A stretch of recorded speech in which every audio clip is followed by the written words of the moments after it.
2022년 12월 8일 목요일입니다. 같이 하신 모든 분들을 환영합니다. 기도하고 이 시간을 시작하겠습니다. 사랑이 많으신 아버지 하나님, 우리가 주의 앞에 설 때마다 삶의 위로와 평안을 느끼게 하시니 감사합니다. 이 땅에 숨을 곳 없는 험하고 거친 여정 가운데 하나님 우리의 쉼이 되어주셔서 감사합니다. 이 아침 삶의 가장 소중한 시간들을 들여 주님과 만나기를 원하오니 우리에게 말씀하여 주시고 하늘에 다함없는 그 평안으로 우리와 함께 계셔 주시옵소서. 주님, 우리의 부족한 삶이 하나님께 영광이 되기를 원합니다. 이것이 거창한 목적이 되지 않게 하시고 가장 겸비하고 낮아진 마음으로 주를 섬길 때에 우리가 하나님 앞에 의미 있는 존재로 서갈 수 있도록 주님, 우리를 깨우치시고 지도하여 주시옵소서. 이번 주는 특별히 우리를 위협하고 있는 우리 주변의 잘못된 영혼관들에 대하여 살펴보고 있습니다. 주님, 올바른 것들 말씀의 기초 가운데 깨닫게 하셔서 하나님 앞에 진리를 분별할 수 있는 주의 백성 되도록 인도하여 주시옵소서. 예수 그리스도 이름으로 기도합니다. 아멘. 1848년 뉴욕주 하이즈빌에 폭스 목사 부부는 두 딸과 함께 이사를 하게 됩니다. 장성한 자녀들은 이미 출가하였고 두 딸이 부부와 함께 살고 있었습니다. 어느 날 밤 딸들의 공포에 찬 비명소리를 듣고 부부는 딸들의 방에 가게 됩니다. 벽에서 계속 소리가 난다는 것입니다. 부부가 간 뒤에도 그 집에서는 원인을 알 수 없는 소리가 계속됐습니다. 아무리 원인을 찾아보려고 노력해도 도저히 그 소리의 원인을 찾을 수가 없었습니다. 딸들은 보이지 않는 존재가 있다고 생각하고 그 존재와의 대화를 시작했습니다. 사람의 언어로 대화하는 것이 아니라 특정한 질문에 대해서 설명을 하고 예, 아니요로 대답하라고 묻는 방식으로 질문을 시작하였습니다.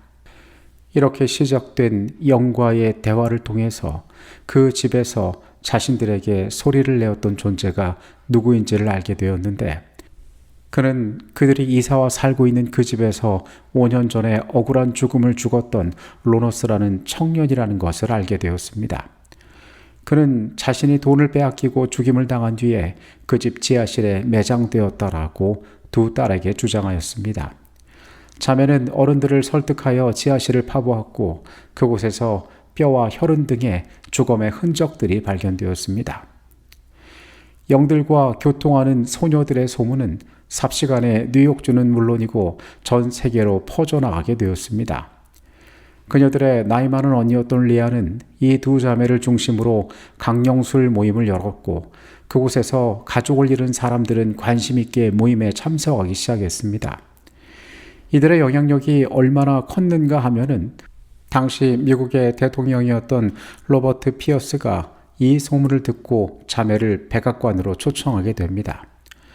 마침 그때 대통령 부부는 두 명의 자녀들을 사고로 잃어서 슬픔 가운데 빠져 있었는데 아마 추정컨대 이 소녀들을 통하여 그 자녀들과 만나보려고 시도를 했던 것 같습니다. 1860년대 발발한 남북전쟁으로 많은 사람들은 사랑하는 이들을 잃게 되었습니다.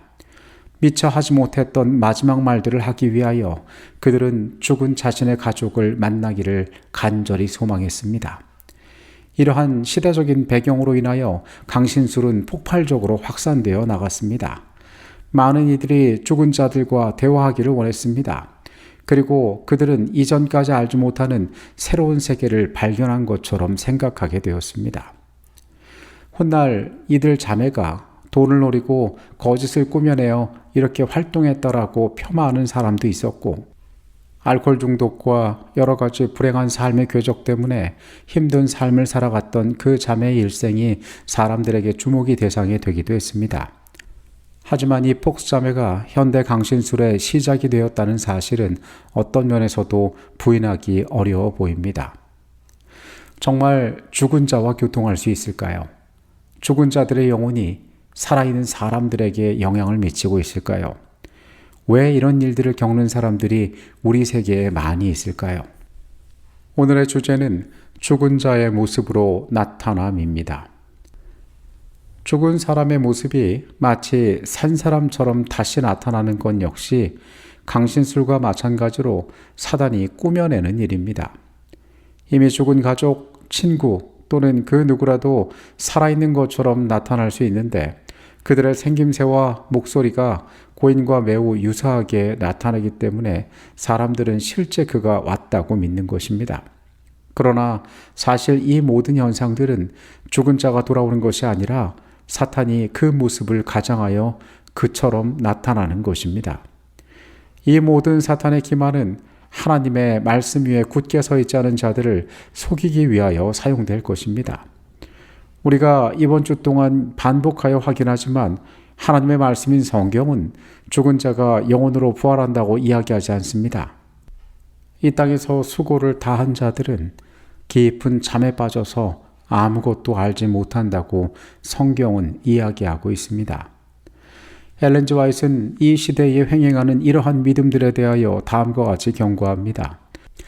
사도들의 모양으로 가장하고 나타나는 이 속이는 영들은 사도들이 세상에 있을 때 성경의 지도로 기록한 바와는 전혀 반대되는 말들을 한다. 큰 기만적 연극의 주역으로서 사탄은 자기 자신을 그리스도로 가장할 것이다. 그들의 모습이 사도들의 모습인 것처럼 보이지만은 실제 그들은 사도들의 가르침과는 전혀 다른 말을 하고 있는 것입니다. 일관되지 않은 그 말들 가운데 우리는 사단이 개입하고 있음을 알 수 있습니다. 사단은 기만적인 방법으로 진리를 혼동하게 하고 우리로 하여금 잘못된 길로 가게 하려고 하고 있습니다. 사단은 자신을 속이는 일에 능합니다. 그의 가장 큰 특징은 기만에 있습니다. 고린도후서 11장 14절과 15절의 말씀입니다. 이것은 이상한 일이 아니니라. 사탄도 자기를 광명한 천사로 가장하나니 그러므로 사탄의 일꾼들도 자기를 의의 일꾼으로 가장하는 것이 또한 대단한 일이 아니니라. 그들의 마지막은 그 행위대로 되리라. 우리는 사탄을 갖다가 우둔하고 뿔달린 미련한 존재처럼 생각하는 경향이 있습니다. 그러나 선지자의 글을 통하여 확인할 수 있는 사실은 사탄은 사람들이 자신을 우매하고 미련한 존재로 보고 희화화하는 것을 즐긴다라고 이야기합니다. 가장 영리하고 탁월한 존재가 치명적인 방법으로 인간을 무너뜨릴 계략을 짜고 있는 것입니다. 우리는 사람들이 어떠한 것을 좋아하고 어떠한 것에 쉽게 무너질지에 대하여 사탄이 잘 알고 있음을 언제나 기억할 필요가 있습니다. 에베소서 6장 10절로 18절의 말씀입니다. 끝으로 너희가 주 안에서와 그 힘의 능력으로 강건하여지고 마귀의 관계를 능히 대적하기 위하여 하나님의 전신갑주를 입으라. 우리의 씨름은 혈과 육을 상대하는 것이 아니요 통치자들과 권세들과 이 어둠의 세상 주관자들과 하늘에 있는 악의 영들을 상대함이라. 그러므로 하나님의 전신갑주를 취하라. 이는 악한 날에 너희가 능히 대적하고 모든 일을 행한 후에 서기 위함이라. 그런즉 서서 진리로 너희 허리띠를 띠고 의의 호심경을 붙이고 평안의 복음을 준비한 것으로 신을 신고 모든 것 위에 믿음의 방패를 가지고 이로써 능히 악한 자의 모든 불화살을 소멸하고 구원의 투구와 성령의 검 곧 하나님의 말씀을 가지라. 모든 기도와 간구를 하되 항상 성령 안에서 기도하고 이를 위하여 깨어 구하기를 항상 힘쓰며 여러 성도를 위하여 구하라. 하나님의 말씀인 성경은 마치 마지막 시대를 미리 본 것처럼 우리를 향하여 선명하게 우리가 당할 이러한 위험들에 대하여 경고하고 있습니다. 바울은 에베소서의 말씀에서 이렇게 경고합니다. 우리의 씨름은 혈과 육을 상대하는 것이 아니요 통치자들과 권세자들과 이 어둠의 세상 주관자들과 하늘에 있는 악의 영들을 상대하는 것이라고 이야기하고 있습니다. 보이지 않는 존재가 우리의 영적인 안전을 위협하고 그 치열한 싸움 가운데에서 우리가 상대해야 할 그런 대적이라는 사실을 이야기하고 있는 것입니다. 이어지는 13절로 18절의 말씀 가운데 하나님의 전신갑주를 입어야만 이러한 위험 가운데에서 우리가 보호받을 수 있음을 강조하고 있습니다. 사탄의 개입으로 인해 죽은 자가 살아있는 것처럼 나타나는 현상은 매우 무섭고 기만적일 수 있으나 하나님으로부터 보호를 받으며 하나님의 말씀에 뿌리내린 자들을 그릇된 길로는 인도할 수 없습니다. 우리가 가져야 하는 가장 중요한 확신은 하나님께서 우리에게 길들을 보여주시고 우리가 마음 가운데 하나님을 따르기로 결심한다면 그 위험에 빠지지 않도록 우리를 인도하실 것이라는 것입니다. 인간의 조건적 불멸에 대한 성경의 가르침을 믿는 사람들은 죽은 사람과 어떤 종류의 교감이나 소통을 하더라도 그런 경험이 사탄에게서 비롯된 것이며 하나님의 강력한 은혜를 통해 그것들을 물리쳐야 한다는 것을 알고 있습니다. 호기심으로, 재미로 그러한 일들에 접근할 수 없습니다. 하나님을 믿는 백성들은 그 원칙 가운데에서 흔들리지 않는 삶의 태도들을 가져야 합니다. 반복하여 말하지만 아무리 강력하고 설득력이 있고 진짜처럼 보일지라도 죽은 자는 무덤에서 잠들어 있다는 성경의 가르침은 가장 확고한 우리의 확신이 되어야 합니다. 많은 사람들은 만약에 이것이 거짓이라면 왜 그 수많은 사람들이 이처럼 동일한 경험들을 반복하느냐고 이야기할 수 있습니다. 그들은 죽음 이후의 삶이 실제로 존재하고 영혼들이 우리와 교통하길 원한다고 주장하는 것입니다. 그러나 우리는 이 모든 일들이 사단의 기만 때문에 가능한 것임을 알고 있습니다. 그래서 이 가장 치명적인 유혹 가운데에서 승리하기 위하여 준비하는 자들이 되어야 합니다. 우리 중 누군가가 사랑하는 사람을 잃었을 때 바로 그 사람이 우리 앞에 나타나서 다시 대면한다고 생각해 봅니다. 그리고 다시 나타난 그 사람은 평소와 같은 익숙한 표현으로 그가 자주 하던 행동으로 자신의 사랑을 표현하고 친밀함을 나타냅니다. 그리고 얼마나 그리워했는지, 심지어 둘 사이에만 알 수 있는 이야기들을 하고 자신이 이제 더 나은 곳에서 더 행복한 삶을 살고 있다고 자신이 보았던 것들에 대해서 설명한다면 어떠한 마음이 드시겠습니까? 죽은 자의 상태에 대한 성경의 가르침을 우리는 너무도 잘 알고 있지만은 우리가 살아가는 세계에서 각자가 가진 배경 하에서 우리는 치명적인 유혹에 빠질 수 있는 위험을 가지고 있습니다. 내 사랑하는 사람을 잃었을 때에 그러한 마음은 설명할 수 없이 간절해질 것입니다. 우리는 이러한 위험 가운데 빠지지 않도록 에베소서의 말씀에서 이야기한 대로 하나님의 전신갑주를 날마다 입어야 합니다.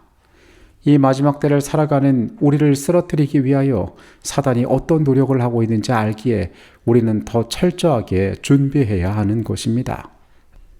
많은 사람들이 사랑하는 친척이나 친구들의 모양으로 나타나서 가장 위험한 이단설을 주장하는 악마의 영들과 대결하게 될 것이다. 이 영들은 가장 부드러운 우리의 동정심에 호소하며 그들의 주장을 지지하기 위하여 이적들을 행할 것이다.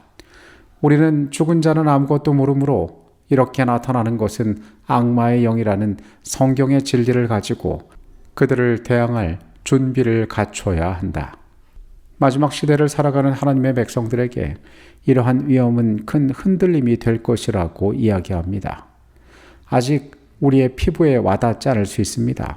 그러나 과학의 이름으로 또 수많은 사람들의 경험의 이름으로 사람들의 필요에 의해서 이러한 일들이 가능하고 실제로 내게도 영향이 있다라고 할 때에 과연 우리는 그때도 흔들리지 않고 올바로 설 수 있을까요?